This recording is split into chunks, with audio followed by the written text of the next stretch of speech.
What do all religious people have in common? You know, no matter what your faith is, be it Baptist, Catholic, Jehovah's Witness, Church of Christ, Church of God, I mean, just take your pick. What do all religious people have in common? Answer to the question is, they all believe they are right. That's what we all have in common. And you know, I used to think that we were the only ones that believed we were right. And I found out, no matter what your faith is, no matter what your denomination is, all religious people believe they are right. Now, with this program, I'm going to tell you how to be a spiritually retarded Christian. Yes, immature, incomplete, spiritually retarded. Okay? Now here's how you do that. Just assume that you have arrived. Just assume that your church has all the answers. You know, just assume that, hey, I have found my church home. I need not look any further. And that is how you can be spiritually retarded for the rest of your life. Now let me show you where the perfect church exists. Okay? Actually, it's a description of it in the Bible, the perfect church. Let's take a look at it in Hebrews 12 and verse 22.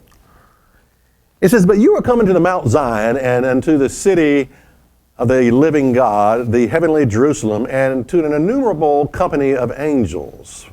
Notice verse 23. "To the general assembly and church of the firstborn, which are written in heaven, and to the God, the judge of all, and to the spirits of just men made perfect." Now there's your perfect church. Okay?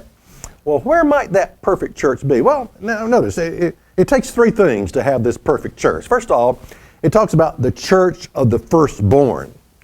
That means born of God by a resurrection. That's talking about, when it talks about the church of the firstborn, it's talking about when Christ returns and our vile physical bodies are changed from flesh, what they are now, to spirit, what God's body is composed of, spirit. And so when that happens, you got the church of the firstborn, born of God by resurrection. Some people refer to it as born again, but you know, born of God by resurrection. Okay, that's the first thing you got to have. Second thing is their names are written in heaven. In other words, that tells me that they were called of God, that God had a purpose, a plan for them during this life, that He is calling an elect, He is calling a first fruit. So their names were written in heaven. And the third thing is the spirits of just men made perfect. In other words, their spirit has been made perfect. That's the third thing you got to have.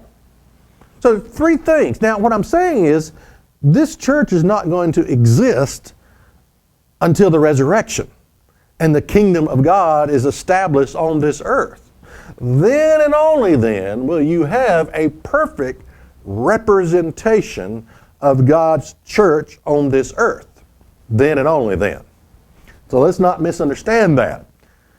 In the meantime, what we got is we just have to sort of tolerate each other, and there is no perfect representation of God's church on this earth right now.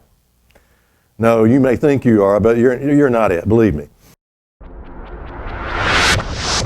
Is that really in the Bible? What you think is in the Bible is not.